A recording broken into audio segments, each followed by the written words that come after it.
பொது விநியோக திட்ட மக்கள் குறைதீர் முகாம் சென்னையில் நாளை மறுநாள் நடைபெறவுள்ளது என தமிழக அரசு அறிவித்துள்ளது. மார்ச் மாதத்திற்கான மாதாந்திர பொது விநியோக திட்ட மக்கள் குறைதீர் முகாம் சென்னையில் உள்ள உணவுப் பொருள் வழங்கல் மற்றும் நுகர்வோர் பாதுகாப்பு துறையின் 19 மண்டல உதவி ஆணையாளர் அலுவலகங்களில் நடைபெறும் என தமிழக அரசு அறிக்கை வெளியிட்டுள்ளது.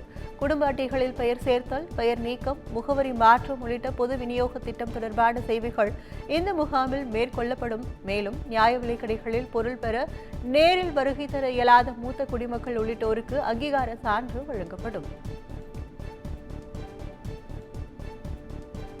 சென்னை கடற்கரை தாம்பரம் இடையே இன்று மற்றும் நாளை 16 மின்சார ரயில்கள் ரத்து செய்யப்படுவதாக அறிவிக்கப்பட்டுள்ளது.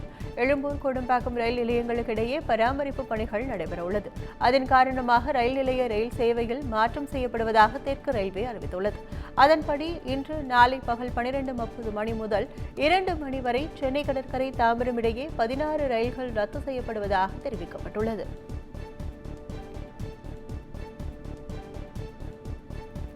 தூத்துக்குடி வாஞ்சி மணியாச்சி பயணிகள் ரயில் இன்று முதல் அடுத்த மாதம் 4ஆம் தேதி வரை ரத்து செய்யப்படுவதாக தெற்கு ரயில்வே அறிவித்துள்ளது.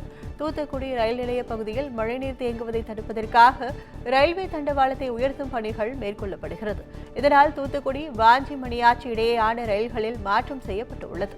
அதன்படி வாஞ்சி மணியாச்சியில் இருந்து தூத்துக்குடிக்கு இரவு 9:05 மணிக்கு புறப்படும் ரயிலும், மறுமார்க்கமாக இரவு 10:35 மணிக்கு புறப்படும் ரயிலும் இன்று முதல் அடுத்த மாதம் 4ஆம் தேதி வரை ரத்து செய்யப்படுவதாக தெரிவிக்கப்பட்டுள்ளது.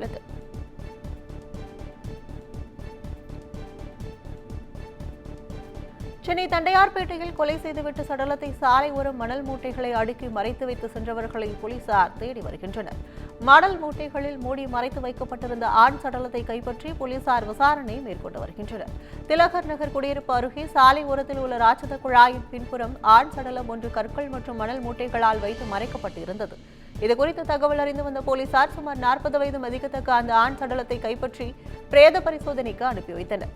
இதுகுறித்து வழக்கு பதிவு செய்த போலீசார் அப்பகுதியில் உள்ள சிசிடிவி கேமரா காட்சிகளை கைப்பற்றி குற்றவாளிகளை தேடி வருகின்றனர்.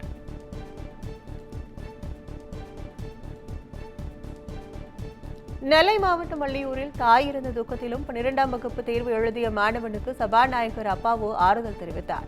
வள்ளியூர் அண்ணா நகரை சேர்ந்த கிருஷ்ணமூர்த்தி, சுபலட்சுமி தம்பதியின் மகன் சுனில்குமார் 12ஆம் வகுப்பு படித்து வருகிறார். கிருஷ்ணமூர்த்தி கடந்த 6 ஆண்டுகளுக்கு முன்பு இறந்த நிலையில் சுபலட்சுமி கடந்த 3ஆம் தேதி காலை உடல்நலக்குறைவு காரணமாக உயிரிழந்தார். தாய் இருந்த துக்கத்திலும் மாணவன் 12ஆம் வகுப்பு தமிழ் பொதுத் தேர்வை எழுதிவிட்டு இறுதி சடங்கில் கலந்து கொண்டார். இது தொடர்பான செய்தி வெளியான நிலையில் மாணவனை நேரில் சந்தித்து சபாநாயகர் அப்பாவு ஆறுதல் கூறினார். தொடர்ந்து மாணவனின் கல்வி செலவை ஏற்றுக்கொள்வதாகவும் தமிழ்நாடு நகர்ப்புற மேம்பாடு திட்டத்தின் கீழ் வீடு ஒதுக்கி தரப்படும் எனவும் அவர் உறுதியளித்தார். சேலம் மாவட்டம் எடப்பாடியில் பல்வேறு முடிவுற்ற திட்டப்பணிகளை எதிர்க்கட்சித் தலைவர் எடப்பாடி பழனிசாமி துவக்கி வைத்தார். எடப்பாடி சட்டமன்ற தொகுதியில் 3,09,15,000 ரூபாய் மதிப்பீட்டில் பல்வேறு இடங்களில் கட்டி முடிக்கப்பட்ட புதிய திட்டப்பணிகளை எதிர்க்கட்சித் தலைவர் எடப்பாடி பழனிசாமி திறந்து வைத்துவிட்டு புதிய திட்டங்களுக்கு அடிக்கல் நாட்டினார். நிகழ்ச்சியில் பேசிய அவர் எடப்பாடியில் கூட்டு குடிநீர் திட்டம், கல்லூரிகள், ஆரம்ப சுகாதார நிலையங்கள், மருத்துவமனைகள் உள்ளிட்ட மக்களின் அடிப்படை தேவைகள் நிறைவேற்றப்பட்டுள்ளது என தெரிவித்தார்.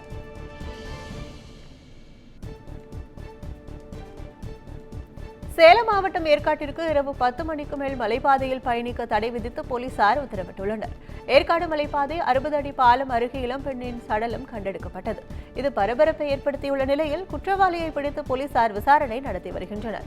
இரவு நேரத்தில் அதிக அளவில் சுற்றுலா பயணிகள் வாகனங்கள் சென்று வருவதாகவும் சமூக விரோதிகள் சுற்றுலா பயணிகள் போல் சோதனை சாவடியை கடந்து விடுவதாகவும் தெரியவந்தது.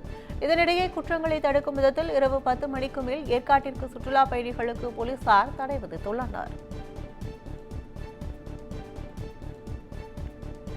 பழைய குற்றால அருவியில் வழக்கம் போல் சுற்றுலா பயணிகள் குளிக்க அனுமதி வழங்குவது குறித்து மாவட்ட ஆட்சியர் நடவடிக்கை எடுக்க உயர்நீதிமன்ற மதுரை கிளை உத்தரவிட்டுள்ளது. பழைய குற்றால அருவியில் வழக்கம் போல் எவ்வித தடையுமின்றி சுற்றுலா பயணிகள் குளிப்பதற்கு அனுமதி வழங்க உத்தரவிடக் கோரி அம்பாசமுத்திரம் எம்எல்ஏ உயர்நீதிமன்ற மதுரை அமர்வில் மனு தாக்கல் செய்திருந்தார். இந்த மனுவை விசாரித்த நீதிபதிகள் அமர்வு பழைய குற்றால அருவியில் வழக்கம் போல் குளிப்பதற்கு சுற்றுலா பயணிகளை அனுமதி வழங்குவது குறித்து மாவட்ட ஆட்சியர் உரிய நடவடிக்கை எடுக்க உத்தரவிட்டு வழக்கை முடித்து வைத்தனர். ராமநாதபுரம் மாவட்டம் பரமக்குடியில் வழக்கறிஞர் வெட்டி கொலை செய்யப்பட்ட சம்பவம் அதிர்ச்சியை ஏற்படுத்தியுள்ளது. விக்கிரபாண்டியபுரம் வலசை கிராமத்தைச் சேர்ந்த உத்தரகுமார் பரமக்குடி தீயணைப்பு நிலையம் அருகே சகோதரி வீட்டிற்கு சென்று கொண்டிருந்தார். அப்போது ஹெல்மெட் அணிந்தபடி இருசக்கர வாகனத்தில் வந்த 3 பேர் உத்தரகுமாரை வெட்டியுள்ளனர். இதில் உத்தரகுமார் உயிரிழந்ததை உறுதிப்படுத்திய பிறகு அந்த கும்பல் அங்கிருந்து தப்பி சென்றுள்ளது. தகவல் அறிந்து வந்த போலீசார் உடலை மீட்டு பிரேத பரிசோதனைக்கு அனுப்பி வைத்துவிட்டு விசாரணை மேற்கொண்டு வருகின்றனர். மேலும் கொலை செய்யப்பட்ட உத்தரகுமார் மீது பல்வேறு வழக்குகள் உள்ளதும் சில மாதங்களுக்கு முன் சென்னையில் நடந்த கொலை வழக்கு ஒன்றில் சிறை சென்று வந்ததும் குறிப்பிடத்தக்கது. திருப்பத்தூர் மாவட்டம் வாணியம்பாடியில் இடத்தகராறில் இந்திய யூனியன் முஸ்லீம் லீக் நகர செயலாளரும் மற்றொருவரும் மோதிக்கொண்ட சம்பவம் பரபரப்பை ஏற்படுத்தியுள்ளது. வாணியம்பாடி நூருல்லாப்பேட்டை பகுதியில் உள்ள இடம் தொடர்பாக வாணியம்பாடி இந்திய யூனியன் முஸ்லீம் லீக் நகர செயலாளர் ஃபைஜான் மற்றும் அஸ்வக் ஆகியோருக்கிடையே தகராறு ஏற்பட்டுள்ளது. இதில் இருவரும் காயமடைந்து மருத்துவமனையில் அனுமதிக்கப்பட்டனர்.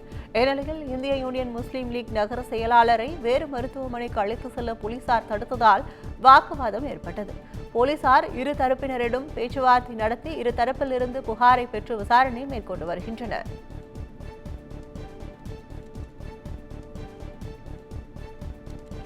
பாரதியார் பாடல்களை கேட்கும் போது உத்வேகம், தைரியம் கிடைக்கும் என நாடாளுமன்ற உறுப்பினர் சுதா மாணவர்களிடையே தெரிவித்தார்.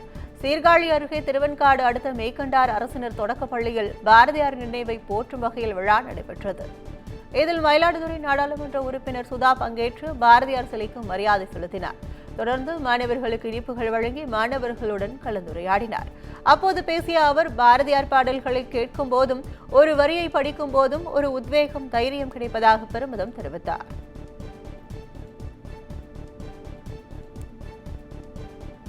சேலம் மாவட்டம் மாத்தூர் அருகே 25,000 ரூபாய் லஞ்சம் வாங்கிய பில் கலெக்டர் கைது செய்யப்பட்டுள்ளார். நரசிங்கபுரத்தை சேர்ந்த ராமசாமி என்பவரின் வீட்டு வரி பெயர் மாற்றம் செய்ய நகராட்சி பில் கலெக்டர் குணசேகரனை அணுகியுள்ளார்.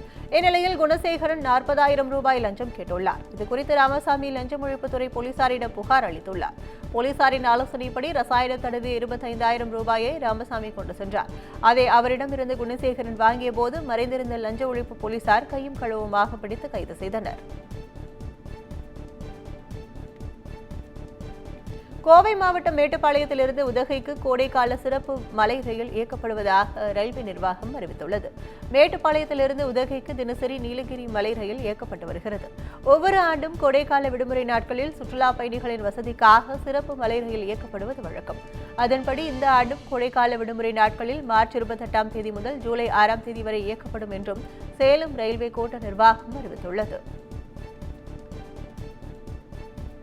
புதுச்சேரி அருகே தேவாலயம் ஒன்றில் இருந்த உண்டியலை பட்டப்பகலில் உடைத்து கொள்ளையடித்த மர்ம கும்பலை போலீசார் தேடி வருகின்றனர். புதுச்சேரி அடுத்த மறைமலை அடிகள் சாலையில் ஆட்டுப்பட்டி புனித அந்தோணியார் ஆலயம் அமைந்துள்ளது. இந்த ஆலயத்தில் வைக்கப்பட்டிருந்த உண்டியலை மர்ம கும்பல் ஒன்று திட்டமிட்டு பட்டப்பகலில் பூட்டை உடைத்து பணத்தை கொள்ளையடித்து சென்றுள்ளது. பூட்டு உடைக்கப்பட்டிருந்ததை கண்டு அதிர்ச்சியடைந்த தேவாலய நிர்வாகிகள் சிசிடிவி காட்சிகளை ஆய்வு செய்தபோது மர்ம கும்பல் கொள்ளை சம்பவத்தில் ஈடுபட்டது தெரியவந்தது. இதையடுத்து தேவாலய நிர்வாகிகள் அளித்த புகாரின் பேரில் மர்ம கும்பலை போலீசார் தீவிரமாக தேடி வருகின்றனர். குமுதம் மற்றும் தமிழ்நாடு மின்சார வாரியம் இணைந்து வழங்கும் சிக்கனமும் பாதுகாப்பும் யூஸ்ஃபுல் டிப்ஸ் மின் நுகர்வோர் சேவை மையம். மின் கட்டணம் தொடர்பான சந்தேகங்கள், இலவச மின் இணைப்பு குறித்த தகவல்கள், பழுதடைந்த மின் கம்பங்கள் அல்லது பில்லர் பாக்ஸ் குறித்த தகவல் தர, மின் இணைப்பு பெயர் மாற்றம் குறித்த சந்தேகம், இவை அனைத்திற்கும் 9497 9497 என்ற எண்ணை தொடர்பு கொள்ளவும்.